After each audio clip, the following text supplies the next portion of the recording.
Hi friends, please subscribe to Amravati Media and press the bell icon for more latest updates.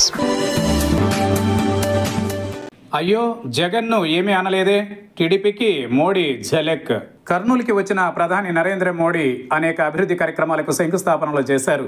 అంతేకాదు ఆయన GST ద్వారా ప్రజల జీవితాలలో వచ్చిన మార్పులు, ప్రతి కుటుంబంలో ఆదా అయ్యే మొత్తాల గురించి కూడా వివరించే ప్రయత్నం చేశారు.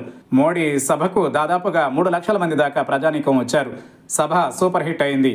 మోడీ ఈ సభ ద్వారా అనేక విషయాలను పంచుకున్నారు. నరేంద్ర మోడీ కర్నూలు సభలో కాంగ్రెస్ని పూర్తి స్థాయిలో విమర్శించారు. కాంగ్రెస్ చేసిన విధానాలు, ఆ ప్రభుత్వాల పనితీరు గురించి కూడా ఆయన ఘాటు వ్యాఖ్యలే చేశారు. కాంగ్రెస్ మీద పెద్ద ఎత్తున విరుచుకుపడిన మోడీ వైసీపీ ప్రభుత్వం మీద ఒక్క మాట మాట్లాడకపోవడంతో అదే ఇప్పుడు హాట్ టాపిక్గా మారింది. సరిగ్గా 16 నెలల క్రితం వరకు ఏపీలో జగన్ పాలన సాగింది. 5 ఏళ్ల పాటు జగన్ ఏపీని పాలించారు. నిజానికి చూస్తే ఏపీలో కాంగ్రెస్ అన్నది పెద్దగా లేదని అంటున్నారు. వైసీపీయే ప్రధాన ప్రతిపక్షంగా ఉంది అన్నది తెలిసిందే.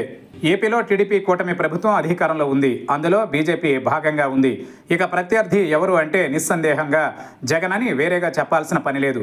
కానీ మోడీ మాత్రం ఆ విషయం మరిచారా, లేక ఎందుకు వచ్చిన విమర్శలు అనుకున్నారా, లేదా ఆ పార్టీకి అంత సీన్ లేదని భావించారో తెలియదు. కానీ వైసీపీ ప్రస్తావన కానీ జగన్ గురించి కానీ ఒక్క విమర్శ కూడా లేదని అంతా అంటున్నారు. ఇక చూస్తే మోడీ రాయలసీమ గడ్డ నుంచి ప్రసంగించారు. నిజానికి మోడీ 3వసారి ప్రధాని అయిన తరువాత ఏపీకి 4 సార్లు వచ్చారు.